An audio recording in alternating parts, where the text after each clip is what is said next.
bienvenue à chacun et à chacune pour cette vidéo en ligne, alors qui est la vidéo du culte du 12 juillet. Je rappelle que le culte du 12 juillet est maintenant en live dans l'église.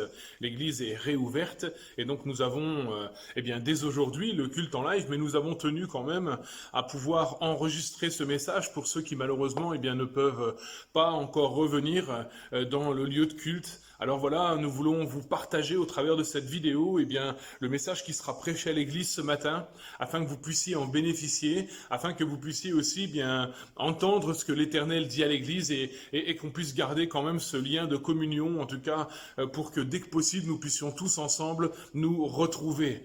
Nous voulons vraiment bénir le Seigneur pour sa grâce, pour sa puissance, pour sa bienveillance envers nous. Je crois que Dieu veut nous garder encore, mais que Dieu nous parle aussi et que nous puissions, et il faut que nous puissions écouter, entendre ce que Dieu a à nous dire. Alors on va prier pour la parole de Dieu et puis il n'y aura pas de chant pour cette vidéo. On va essayer de garder ce format-là maintenant puisque les cultes reprennent à l'église. On vous encourage évidemment à venir à l'église, à venir nous retrouver, qu'on se retrouve ensemble, mais en même temps, on veut quand même garder ce lien vidéo. Alors, il n'y aura plus les chants pour le temps de culte, on va juste, il y aura juste la prédication d'enregistrer, mais on veut vraiment prendre ce temps quand même. Seigneur, merci pour ta parole, merci encore de nous conduire ce matin dans ce que tu veux nous dire. Merci pour ton amour, Seigneur mon Dieu, manifesté à la croix.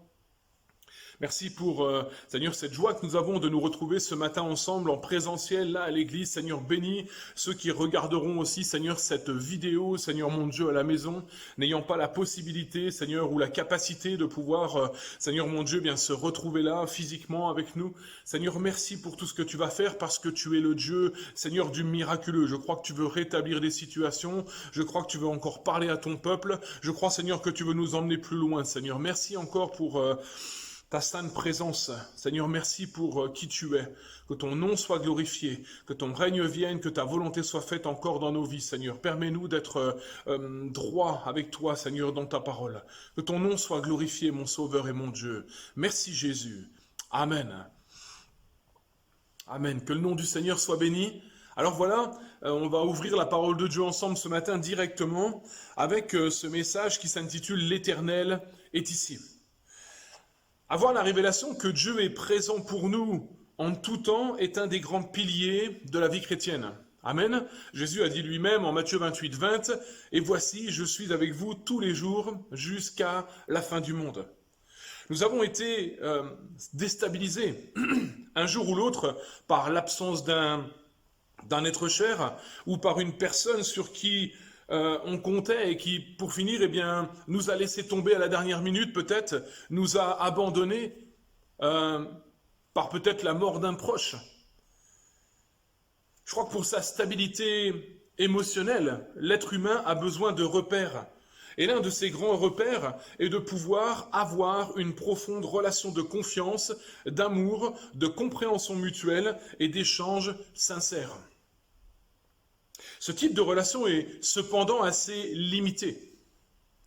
Il est prévu par Dieu, notamment dans le cadre du mariage, entre l'homme et sa femme, entre le mari et sa femme, entre les parents et leurs enfants, ainsi que dans le cadre aussi des relations spirituelles que nous pouvons avoir avec certaines personnes de notre entourage.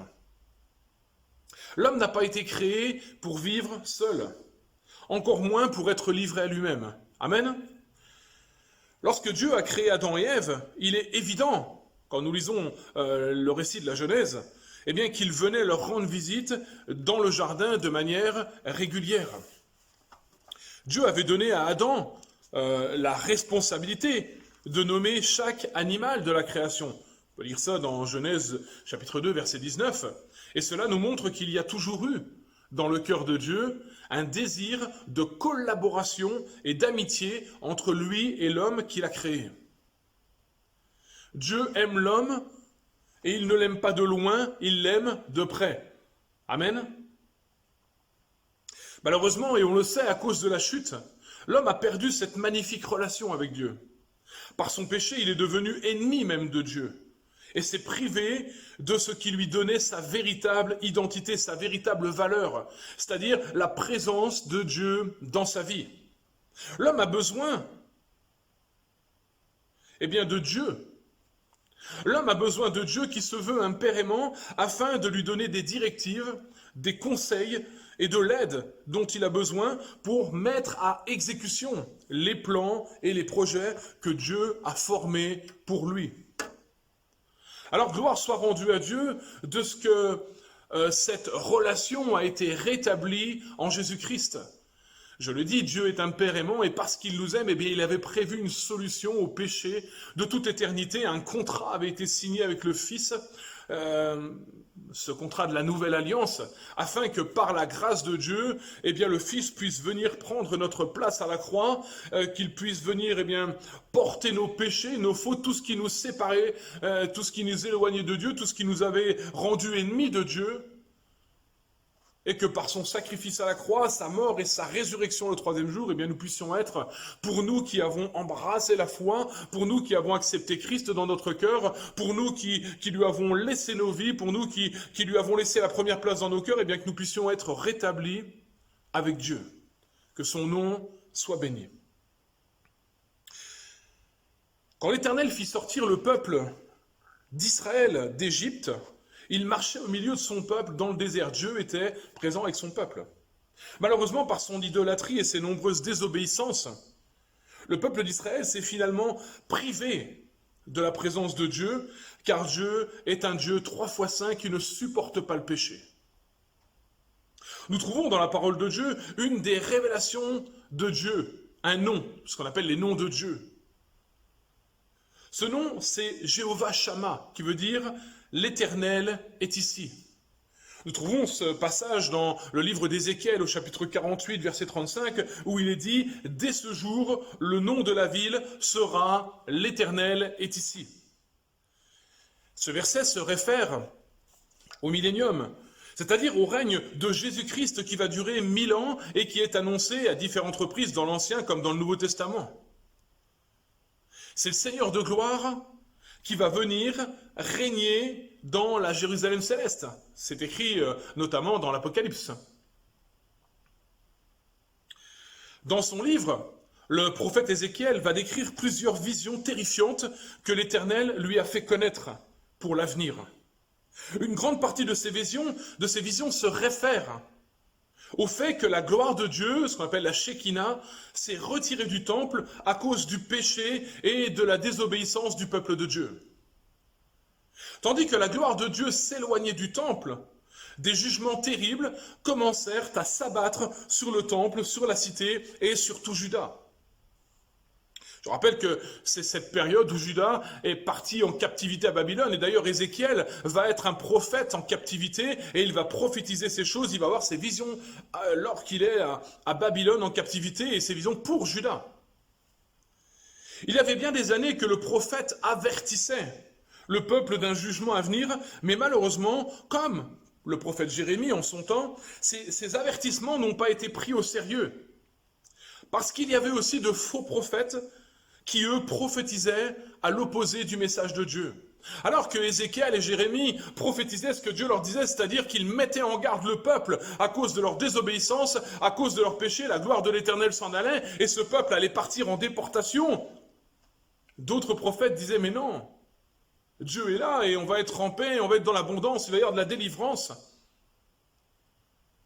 Et tout cela a été comme un frein à la possibilité qui était donnée au peuple, eh bien de se repentir et de revenir à l'Éternel de tout leur cœur.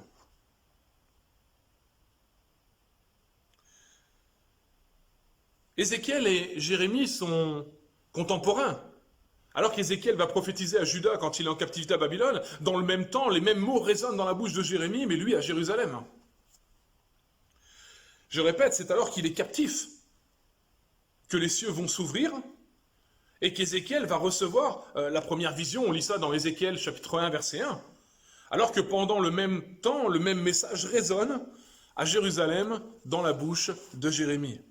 La gloire dont Ézéchiel fut le témoin n'était rien d'autre que la manifestation de la présence du Seigneur. L'Épître aux Hébreux nous dit de Jésus étant le reflet de sa gloire et l'empreinte de sa personne, et là il parle évidemment de l'empreinte de la personne, l'empreinte de Dieu, et soutenant toutes choses par sa parole puissante, a fait la purification des péchés et s'est assis à la droite de la majesté divine dans les lieux très hauts. Ainsi, nous pouvons affirmer sans aucun doute que la personne qu'Ézéchiel voit dans la vision au chapitre 1 au verset 26 est le Seigneur lui-même.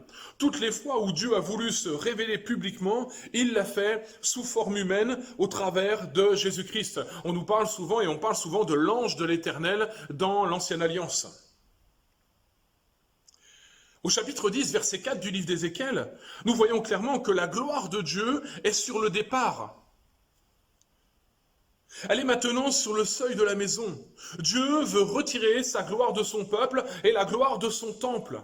Et il y a une raison, le peuple a péché, le peuple ne veut pas se repentir. Oui, ce matin, j'ai vraiment à cœur, et c'est le Seigneur qui a mis sur mon cœur, de vous parler d'un état de péché, un état global, un état peut-être de dégénérescence, qui fait que la gloire de Dieu s'en va.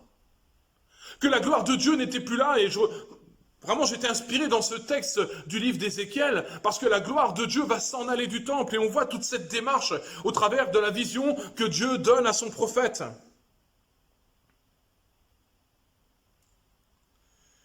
Le problème dans tout cela, c'est que le peuple de Dieu, Juda et Israël, n'avaient pas conscience que la gloire de Dieu les avait quittés. Ils continuaient, comme si de rien n'était, à faire leurs petites affaires, leurs sacrifices habituels, à venir à l'église normalement, à faire ce qu'ils avaient à faire leurs habitudes. Ils étaient tellement devenus orgueilleux et aveuglés par leurs préoccupations charnelles qu'ils n'ont même pas réalisé la gravité de ce qui était en train de se passer, de ce qui était en train de se dérouler là devant leurs yeux et dont ils étaient complètement, partis pris. Ce peuple était devenu rétrograde et apostat. La nation était remplie d'idolâtrie, de perversion en tout genre, de rébellion, de méchanceté. Et par-dessus tout, les sacrificateurs avaient permis à de faux prophètes de nourrir le peuple de faux espoirs, de paix et de prospérité. Y a-t-il pas un écho avec ce que nous sommes en train de vivre aujourd'hui, chers frères et sœurs, chers amis? Il me semble que Dieu nous interpelle à revenir à sa parole. Alors je dirais malheureusement, ce n'est pas le seul exemple de l'Écriture ou que l'Écriture nous laisse dans ce domaine. La Bible nous parle aussi que lorsque la présence de Dieu quitta Samson, il ne réalisait même pas ce qui lui était arrivé. Nous lisons ce passage dans Juges, chapitre 16 et au verset 20. « Les Philistins sont sur toi, Samson, c'est Delilah qui parle. Et il se réveilla de son sommeil et dit, « Je m'en tirerai comme les autres fois, je m'en dégagerai. » Mais il ne savait pas que l'Éternel s'était retiré de lui. Comme Judas, Samson était aveuglé par son péché.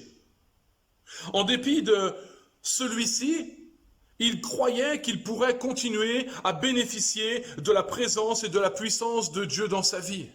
Mais quelle erreur!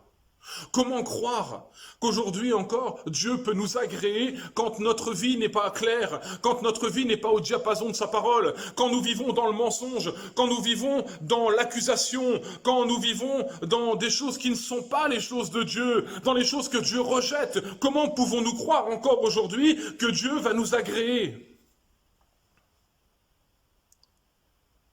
Seigneur, aide-moi encore ce matin. Ce message que Dieu me demande de communiquer à l'Église ce matin n'est pas facile, et même difficile.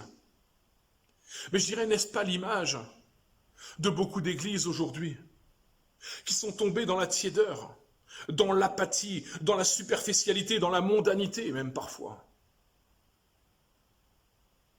Beaucoup aujourd'hui n'ont plus conscience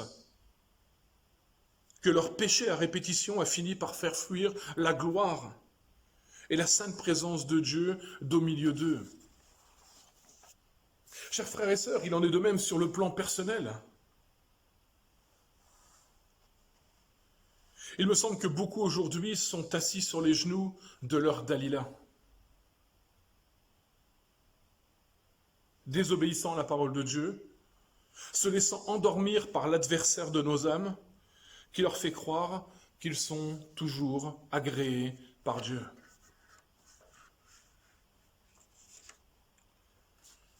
Les versets 18 et 19 du chapitre 10 d'Ézéchiel nous démontrent que la gloire de Dieu a bien quitté le temple. La gloire de l'Éternel se retira du seuil de la maison. Ézéchiel 10, versets 18-19. La gloire de l'Éternel se retira du seuil de la maison et se plaça sur les chérubins. Les chérubins déployèrent leurs ailes et ils s'élevèrent de terre sous mes yeux quand ils partirent accompagnés des roues. Ils s'arrêtèrent à l'entrée de la porte de la maison de l'Éternel vers l'Orient et la gloire d'Israël, la gloire de Dieu, était sur eux en haut.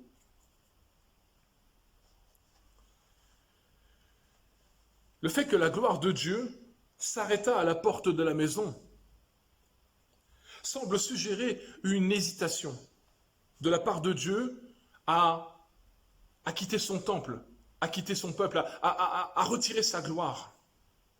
Il semble que Dieu aurait peut-être aimé entendre une voix comme celle de David en son temps, qui lui dit dans son psaume de repentance, notamment le psaume 51, je paraphrase, mais tout perdre, mais pas ta présence. Seigneur, ne me retire pas ta présence. Il semble que Dieu aurait aimé de son peuple à ce moment-là, une voix qui monte et qui dise, mais Seigneur, ne nous retire pas ta gloire, ne nous retire pas ton esprit, reste parmi nous, c'est ce que nous désirons le plus, c'est ce dont nous avons le plus besoin. Et visiblement, il n'en fut rien. Il n'en fut rien. Chers frères et sœurs, réfléchissons aujourd'hui à notre condition, à ce que nous sommes. Comment Dieu nous parle au travers de tout ce que nous vivons. Aucune voix ne s'éleva, aucune intercession, aucune repentance ne se fit entendre, et la gloire de Dieu se retira du temple pour aller se placer sur la montagne. C'est ce texte d'Ézéchiel 11, 23 où il est dit « La gloire de l'Éternel s'éleva du milieu de la ville, et elle se plaça sur la montagne qui est à l'orient de la ville. » En fait, quand on y regarde, la montagne dont parle ici Ézéchiel correspond au mont des Oliviers. Pour finir, il a fallu 14 ans de captivité où l'orgueil de Juda et d'Israël a été jeté à la poussière, où Dieu lui-même a humilié son peuple pour qu'ils comprennent que la gloire de Dieu les avait quittés.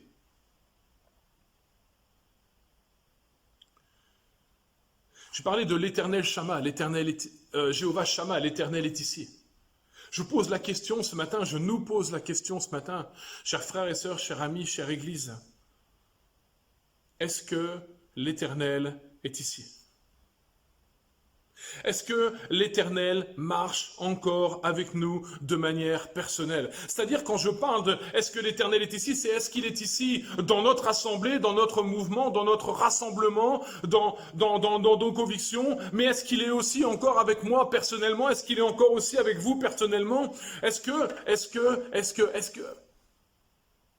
qu'il n'y aurait pas des choses pour lesquelles nous devrions nous repentir, des choses que nous devrions laisser tomber? Parce que peut-être la gloire de l'Éternel s'est déjà retirée.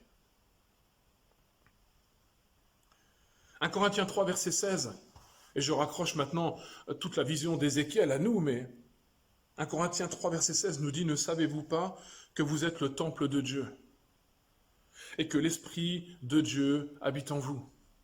2 Corinthiens 6, verset 16. Quel rapport y a-t-il entre le temple de Dieu et les idoles? Car nous sommes le peuple du Dieu vivant.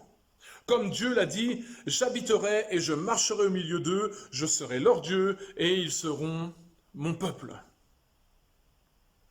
Alors, je pose cette autre question ce matin. Dieu a-t-il changé? Dieu supporte-t-il plus le péché aujourd'hui qu'hier? La tiédeur, l'apathie, l'apostasie plus qu'avant? Je répondrai clairement non, Dieu n'a pas changé. Et Dieu ne supporte toujours pas la tiédeur. Et Dieu ne supporte toujours pas l'apathie. Et Dieu ne supporte toujours pas l'apostasie. Il n'y a en lui aucune ombre de variation. Dieu ne peut pas se renier lui-même. Il use de patience. Il use de patience envers tous. Mais Dieu ne se renie pas. Ce que Dieu acceptait hier, il l'accepte encore aujourd'hui. Ce que Dieu n'acceptait pas hier, il ne l'accepte toujours pas aujourd'hui. Rien n'a changé. Malgré tout ce qu'on veut nous dire, malgré tout ce qu'on veut nous faire entendre, la parole de Dieu reste la parole de Dieu. La deuxième partie du livre d'Ézéchiel nous parle de la vision de la Nouvelle Jérusalem, la ville de Dieu, la ville où Dieu est au milieu d'elle. Et donc en 48-35, Ézéchiel 48-35, et c'est de cette Nouvelle Jérusalem dont il est dit, en ce jour, le nom de la ville sera l'Éternel est ici. Je crois que Dieu donne à l'Église d'aujourd'hui à la fois une espérance et un avertissement à travers ces visions d'Ézéchiel. Le Seigneur nous démontre que malheureusement, nos comportements mauvais peuvent, comme il est dit, attrister le Saint-Esprit et peuvent aussi faire fuir la gloire, la présence miraculeuse de Dieu au sein de son assemblée, au sein de son Église. Dieu a-t-il changé? Absolument pas. Peut-être devons-nous nous poser la question du pourquoi. Les choses paraissent tellement fades. Du pourquoi les choses n'avancent pas. Du pourquoi nous ne voyons plus autant de miracles que ce que la parole nous affirme, que ce qui a pu être se vivre dans les temps passés.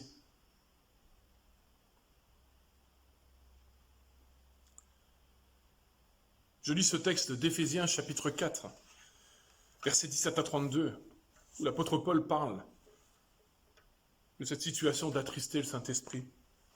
Éphésiens 4, 17, 32 nous dit « Voici donc ce que je dis et ce que je déclare dans le Seigneur. C'est que vous devez plus marcher comme des païens qui marchent selon la vanité de leurs pensées. Ils ont l'intelligence obscurcie. Ils sont étrangers à la vie de Dieu à cause de l'ignorance qui est en eux, à cause de l'endurcissement de leur cœur. Ayant perdu tout sentiment, ils se sont livrés à la dissolution pour commettre toute espèce d'impureté jointe à la cupidité. Mais vous n'êtes pas ainsi, vous avez appris Christ. Si du moins vous l'avez entendu et si conformément à la vérité qui est en Jésus, c'est en lui que vous avez été instruits à vous dépouiller. Eu égard à votre vie passée du vieil homme qui se corrompt par les convoitises trompeuses, à être renouvelé dans l'esprit de votre intelligence et à revêtir l'homme nouveau, créé selon Dieu dans une justice et une sainteté que produit la vérité. Toutes ces choses ne sont pas possibles si par exemple nous continuons à vivre dans le mensonge.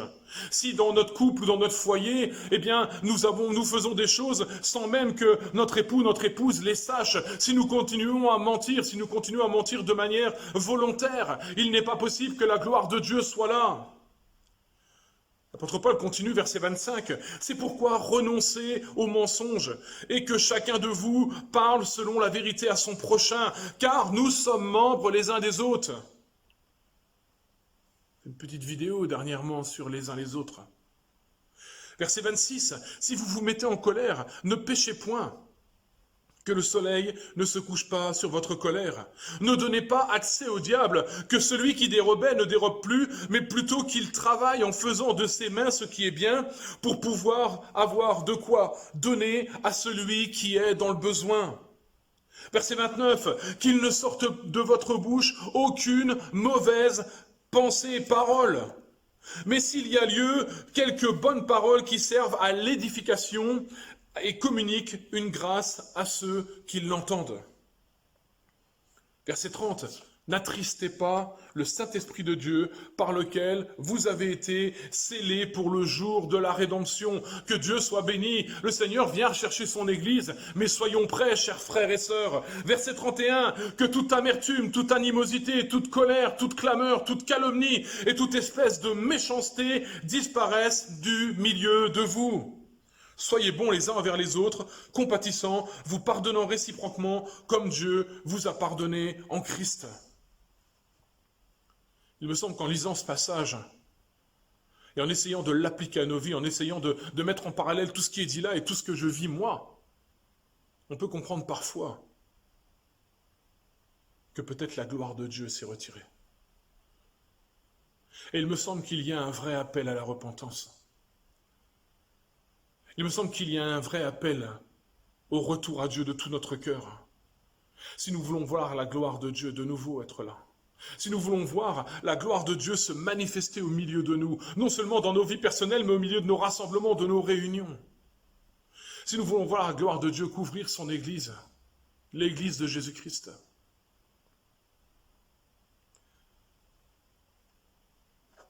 nous lisons ceci, mais en même temps, eh bien, il nous est dit que lorsque la gloire de Dieu est présente, le peuple de Dieu apprend à discerner ce qui est saint de ce qui ne l'est pas. Nous lisons Ézéchiel 44, verset 23. « Ils enseigneront à mon peuple à distinguer ce qui est saint de ce qui est profane. Ils lui feront connaître la différence entre ce qui est pur et ce qui est impur. » Alors, je conclus avec ça. Que signifie pour nous aujourd'hui ce nom Jéhovah Shammah, l'Éternel est ici? Je crois qu'il devrait pour nous signifier, eh bien, je crois et je vois Christ en toi. Ce que je veux dire par là, c'est qu'il devrait pouvoir signifier pour ceux qui nous entourent, pour ceux qui nous regardent vivre, pour ceux qui nous accompagnent dans la vie. Ces personnes pourraient nous regarder et devraient pouvoir nous regarder en disant « Mais je vois Christ en toi. Je vois la gloire de Dieu en toi. Je vois que l'Éternel est ici, dans toi, dans ta maison, dans ton foyer, dans ton cœur, dans tes réactions, dans tes actions, dans ton Église. » Il me semble que nous ne pouvons plus nous contenter aujourd'hui de dire que Dieu habite en nous. Et même plus largement que nous sommes les assemblées de Dieu. Ceux du dehors doivent pouvoir le voir dès qu'ils nous rencontrent, sans même que nous ayons à dire mot. Je crois que la gloire de Dieu doit pouvoir se manifester. Et il me semble que pour que cette gloire de Dieu puisse se manifester dans sa pleine puissance, eh bien, il nous faut aussi que nous puissions nous repentir et que nous puissions revenir à l'Éternel de tout notre cœur, que nous puissions abandonner certains modes de fonctionnement, que nous puissions abandonner certains modes de pensée, que nous puissions nous réconcilier avec notre frère, avec notre sœur, que nous puissions arrêter de vivre dans le mensonge, de vivre peut-être dans l'adultère, de vivre peut-être dans des péchés qui sont encore cachés, que nous puissions déposer tout au Seigneur, ou alors il ne sera jamais question, eh bien, que Dieu puisse nous agréer dans ce que nous faisons, et nous continuerons à vivre comme si de rien n'était, comme si la gloire de Dieu était avec nous, comme si Dieu nous agréait, mais il n'en sera pas le cas, il n'en sera pas cas.